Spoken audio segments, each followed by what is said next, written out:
Hello বন্ধুরা, আজকেও চলে গেলাম মাঠের দিকে। কারণ আজকে দুটো ভাই আসবে, ওরা নাকি ভিডিও শ্যুট করবে এবং আমাকে বলতেছে তুই তাড়াতাড়ি চলে যা, আমরা মাঠে প্রায় চলে আসছি। এবং আমি তাড়াতাড়ি রেডি হয়ে বাইক নিয়ে চলে গেলাম রাস্তার দিকে। আর এইখানে রাস্তাটা আমি সেদিন তো কয়দিন আগে এইখানে পড়ে যেতাম এই রাস্তায়। আজকে আবার ভুল করব না, যাই হোক মোবাইল নিয়ে ভিডিও তো করতেই হবে। এবং তারপরে আমি তো মাঠে এইখানে চলে আসলাম এবং দেখতেছি কেউ নেই পাশে, দেখতেছি তারপর সোনাইদুন চলে আসছে এবং আকাশটাও প্রায় চলে আসছে। তারপরে আমরা ডিসাইড করলাম যে আজকে কোথায় যাই। আর তোমরা যদি নতুন হয়ে থাকো প্লিজ বন্ধুরা ফলো করে দিও। আমরা যাচ্ছি কোথায় তোমরা দেখো, ভিডিওটা দেখো লাস্ট পর্যন্ত।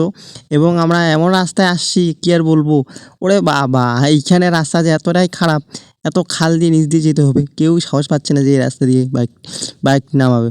এরপরে হিতেশ ভাই তো বাইক নামিয়ে দিল, বলতেছে কোনো ব্যাপার না, যা হবে হবে, তখন দেখা যাবে। এরপরে শোনাই তুমি তো ও ভয় পাচ্ছে এবং আকাশ বলতে চল, তারপর আমিও বাইক নামিয়ে দিয়েছি। এই নামিয়ে দেওয়ার পরে আমরা এখন যাচ্ছি এই মহেশ্বর মন্দিরে। তোমরা যেহেতু দেখো লাস্ট পর্যন্ত ভিডিওটা, পরে ভিডিও